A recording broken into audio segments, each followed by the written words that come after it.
मैके जाती हूँ तो मेरा बेग मुझे चिढ़ाता है।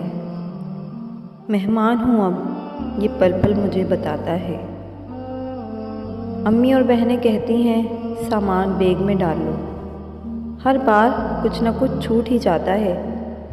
उंगलियों पर लेके जाती हूँ गिनती के दिन। वक्त परिंदा सा उड़ता है और फिर जाने का दिन आ जाता है। अब कब आओगी सबका पूछना अंदर तक रुलाता है। पड़ोसी रिश्तेदार कब आई बेटी पूछने चले आते हैं। कब तक रहोगी पूछकर जाने का दुख मज़ीद गहरा हो जाता है।